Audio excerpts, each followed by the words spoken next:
దూషణలను లక్ష్య పెట్టొద్దు. సమాజంలో ఎప్పుడు కూడా నిన్ను ప్రేమించే వ్యక్తులు కొంతమంది ఉంటే నిన్ను ద్వేషించే వాళ్ళు కొంతమంది ఉంటారు. అందరినీ ఎప్పుడు సంతోష పెట్టాలని ట్రై చేయొద్దు. అందరికీ ఇంపుగా ఉండాలని ఎప్పుడు ట్రై చేయొద్దు. ఎంత మంచిగా బతికినా, ఎంత నీతిగా ప్రవర్తించినా, ఎంత జాగ్రత్తగా ఉన్నా ఒక వర్గం నిన్ను ఎప్పుడు ద్వేషిస్తానే ఉంటది. ఎందుకంటే దేవుడు అంతటి వాడికే తప్పలా ఈ బాధ. యేసు ప్రభుని అందరూ మెచ్చుకుంటారా? ప్రపంచంలో కొంతమంది అచ్చంగా యేసుని ద్వేషించే జాతి ఉంది.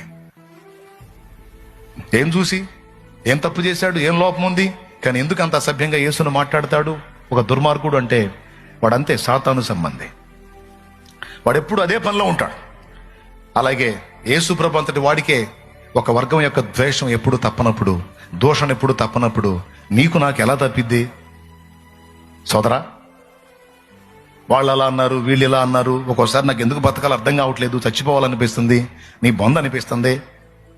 ఎందుకు అనుకుంటావు అట్లా? ఎందుకు కృంగిపోతావు?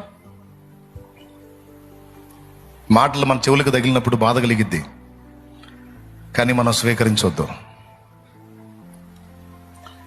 దేవునికి అప్పచెప్పేద్దాం. స్తుతి, మహిమ, ఘనత అన్నీ ఆయనకే.